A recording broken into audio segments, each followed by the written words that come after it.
C'était juste pour vous dire qu'on était bientôt 10 000 sur ma chaîne YouTube. Alors si vous voulez vous inscrire, c'est ici. Ça y est les gars, on est mardi, vous êtes chez The Tom Sanders. Bienvenue dans ma chambre.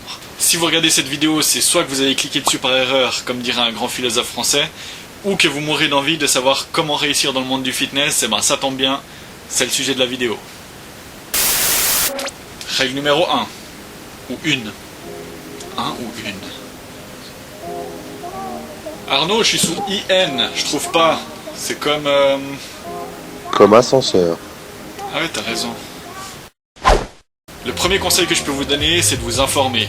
Lisez des magazines, regardez des vidéos, parlez avec des mecs expérimentés. Plus vous en saurez, plus vous aurez d'outils pour changer votre physique. Utilisez les mouvements de base. Si vous regardez par exemple des anciennes vidéos de Ronnie Coleman, qui est l'un des plus grands bodybuilders de tous les temps, sa coupe de cheveux aura plus souvent changé que les exercices qu'il faisait. Bon, sa coupe de cheveux n'a pas changé, il a toujours eu les cheveux chauves. Mais ses exercices n'ont pas changé non plus au fil des années. Pourquoi ? Parce qu'ils fonctionnent.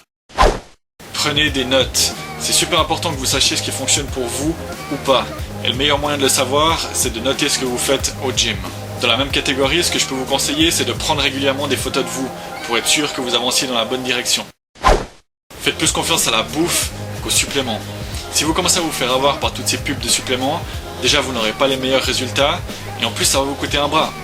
Donc si vous en avez deux, ça va, mais sinon c'est vite la merde. Prenez assez de repos, c'est pendant ce temps-là que votre corps va évoluer, pas pendant que vous êtes à la salle.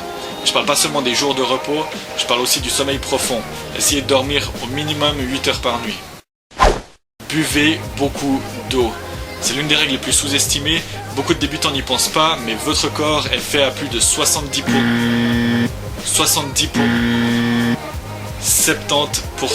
d'eau. Donc buvez au minimum 2 litres par jour. Oh, je t'ai vu toi là-bas. 2 litres d'eau j'ai dit. Laissez votre ego au vestiaire et privilégiez toujours la forme de l'exercice au poids que vous poussez. Suivez cette règle et vous verrez que rapidement vous pourrez mettre plus lourd tout en gardant une forme correcte. Je sais que beaucoup rechignent à faire du cardio et ça même en sèche, mais je vous conseille d'en faire même en prise de masse. Pourquoi on me demande ? Mais c'est là mon gars ! Ah ouais, mais pourquoi? Voilà.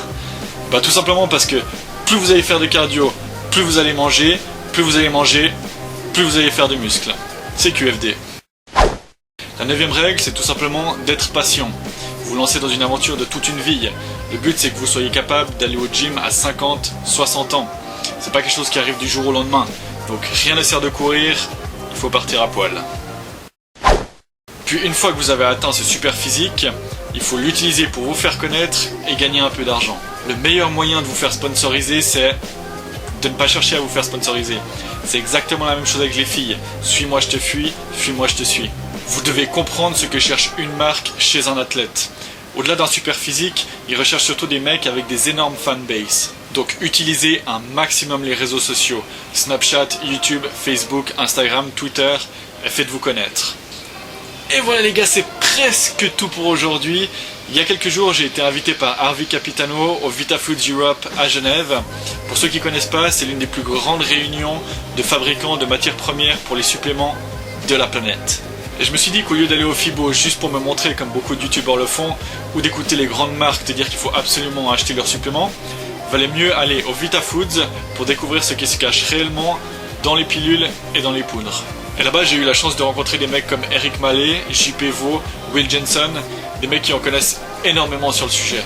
Et en discutant avec les fabricants, j'ai compris que si vous avez une whey low cost, c'est forcément de la basse qualité. Et que si votre whey a un certain prix, il y a plus de chances que ce soit de la qualité. Ce qui définit votre qualité, c'est la matière première. Donc plus les marques sont transparentes sur les origines, plus vous aurez de la qualité. Et voilà les gars, cette fois c'est vraiment tout pour aujourd'hui. Pour voir comment se passe ma rééducation et regarder l'épisode 4, c'est ici. Et pour vous inscrire et enfin arriver aux 10 000, c'est ici.